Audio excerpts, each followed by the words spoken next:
नसली अला रसूलिल करीम अम्मा बाद फ़ौज़ु बिल्लाहि मिनश शैतानिर रजीम बिस्मिल्लाहिर रहमानिर रहीम इन्नल्लाहा व मलाइकतहु युसल्लूना अलन नबी या अय्युहल्लज़ीना आमनू सल्लु अलैहि व सल्लिमू तस्लीमा। बेशक अल्लाह ताला और उसके फरिश्ते नबी मकरम सल्लल्लाहु अलैहि वसल्लम पर दुरूद भेजते हैं। ऐ ईमान वालो, तुम भी आप सल्लल्लाहु अलैहि वसल्लम पर बहुत दुरूद भेजा करो, सलाम भेजा करो। मोदी सामीन अस्सलाम वालेकुम। दूषित दिलों का सुकून और हर गम का इलाज है। दुनिया का कोई कोना ऐसा नहीं है जहाँ नबी करीम सल्लल्लाहु अलैहि वसल्लम पर दूध पाक ना पड़ा जाता हो। दूध पाक बहुत बड़ी नेमत और बरकत है। मुस्लिम शरीफ की हदीस है, जो कोई एक मरतबा दूध पाक पड़ेगा, अल्लाह ताला इस पर 10 रहमतें नाज़िल फरमाता है।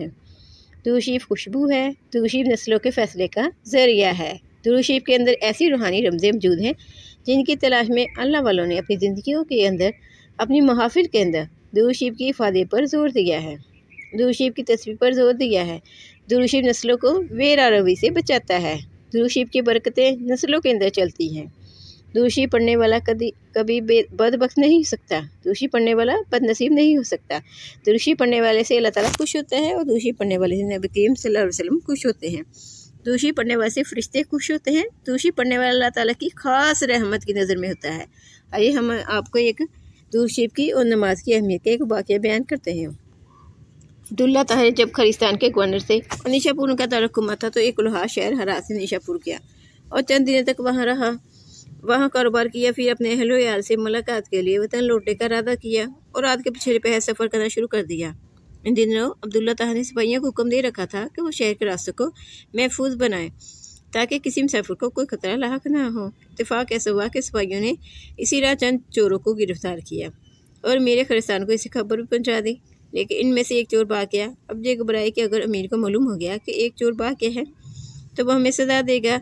इतने में इन्हें सफ़र करता हुआ लोहार नजर आया। उन्होंने अपनी जान बचाने की खातिर इस बेगुनाह शख्स को फ़ौरन गिरफ्तार कर लिया और बाकी चोरों के साथ उसे भी अमीर के सामने पेश कर दिया। अमीर खलिस्तान ने समझा कि ये सब चोरी करते हुए पकड़े गए हैं, इसीलिए मज़ीद तफ्तीश और तहकीक के बगैर सबको कैद करने का हुक्म दे दिया। नेक सीरत लोहार समझ गया कि अब मेरा मामला सिर्फ अल्लाह जल्ल शाना की बारगाह से हल हो सकता है और मेरा मकसद सिर्फ इसी के करम से हासिल हो सकता है। लिहाजा इसने वज़ू किया और कैद खाने के एक गोशे में नमाज़ पढ़ना शुरू कर दी। हर 2 रकात के बाद सर सजदे में रखकर अल्लाह ताला की बारगाह में रकत अंगेज़ दुआएं और दिलसोज़ मनाजात शुरू कर देता और कहता है, मेरे मालिक, तू अच्छी तरह जानता है कि मैं बेकसूर हूँ। जब रात हुई तो अब्दुल्ला ताहिर ने ख्वाब में देखा कि 4 बहादुर और ताकतवर लोग आए और सख्ती से इसके तख्त के चारों पायों को पकड़कर उठाया और उल्टने में लगे। इतने में इसकी नींद टूट गई और इसने फ़ौरन ला हौला वला कुव्वता इल्ला बिल्लाह पढ़ा। फिर वज़ू किया और इसी अकमल हाकिमीन की बारगाह में 2 रकात नमाज़ नफल अदा की, जिसकी तरफ हर शाह गदा अपनी अपनी परेशानी के वक्त रुजू करते हैं। इसके बाद दोबारा सो गया तो फिर वही ख्वाब देखा। इस तरह 4 मरतबा हुआ। हर बार वो यही देता कि 4 नौजवान इसके तकिए पायों को उठाते हैं और उल्टना चाहते हैं। मेरे खलिस्तान अब्दुल्ला ताहिर इस वाक़े से घबरा गया और इन्हें यकीन हो गया कि ज़रूर इसमें किसी मजलूम की आह का असर है। यानी किसी साहिब इल्म दानिश ने कहा है, यानी लाखों तीर और बाले वो काम नहीं कर सकते जो काम एक बुढ़िया सुबह के वक्त कर देती है। बारहा ऐसा हुआ है कि दुश्मनों से मर्दाना वार मुकाबला करने वाले और इन शिकस्त देने वाली बुरी औरतों की बददुआ से तबाह बर्बाद हो गए। मेरे खलिस्तान ने रात को जेलर को बुलवाया और इससे पूछा कि बताओ, तुम्हारे इल्म में कोई मजलूम शख्स जेल में बंद तो नहीं है?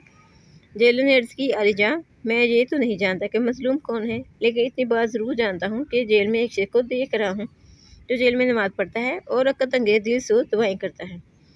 अमीर ने हुक्म दिया से फ़ौरन हाजिर किया जाए। मामला की तहकीक की तो मालूम हुआ कि लोहार बेकसूर है। अमीर ने शख्स से माज़रत की और कहा कि मेरे साथ 3 काम कीजिए।